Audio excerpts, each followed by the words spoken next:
Hello भक्तजनों, जय श्रीमन नारायण। भक्तों, आज हम इस वीडियो में कथा अध्याय कार्तिक मास 20 की कथा को स्मरण करेंगे। कथा प्रतिदिन आपको इस चैनल पर हर एक अध्याय प्राप्त होता है, तो आप इस चैनल को लाइक, सब्सक्राइब और शेयर अवश्य करें।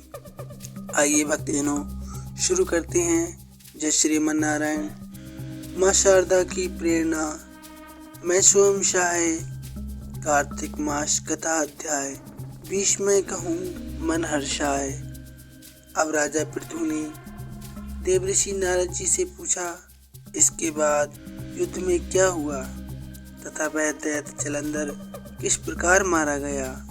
कृपया करके मुझे वह कथा सुनाइए। नारद जी बोले, जब गिरजा वहाँ से अदृश्य हो गई और गंधर्वी माया भी विलीन हो गई, तब भगवान वृषभध्वज चैतन्य हो गए। उन्होंने लौकिकता व्यक्त करते हुए बड़ा क्रोध किया और जलंधर से विस्मित मना से युद्ध करने लगे।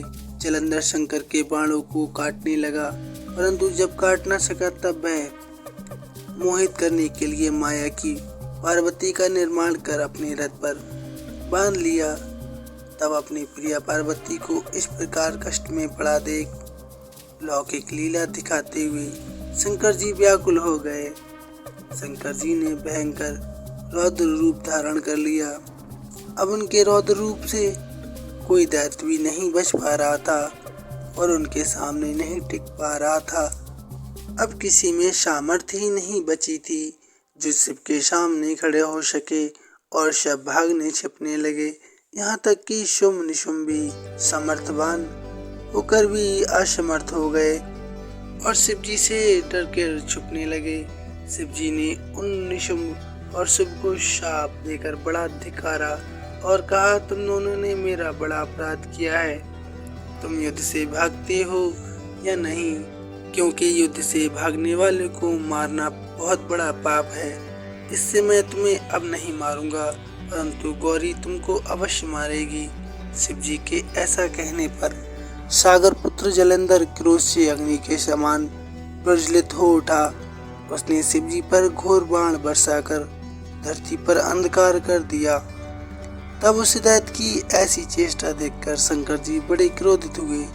तब उन्होंने अपने चरणाकुष्ठ से बनाए हुए सुदर्शन चक्र को चलाकर उसका सिर काट लिया। फिर क्या, उसका एक प्रचंड शब्द के साथ उसका सिर पृथ्वी पर गिर पड़ा और अंजन पर्वत के समान उसके शरीर के 2 खंड हो गए।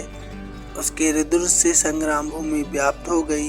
शिवाज्ञा से उसका रक्त और मांस महारौरव में जाकर रक्त का कुंड हो गया तथा उसके शरीर का तेज निकलकर शंकर जी में प्रवेश कर गया, जैसे वृंदा का तेज गौरी के शरीर में प्रविष्ट हुआ था।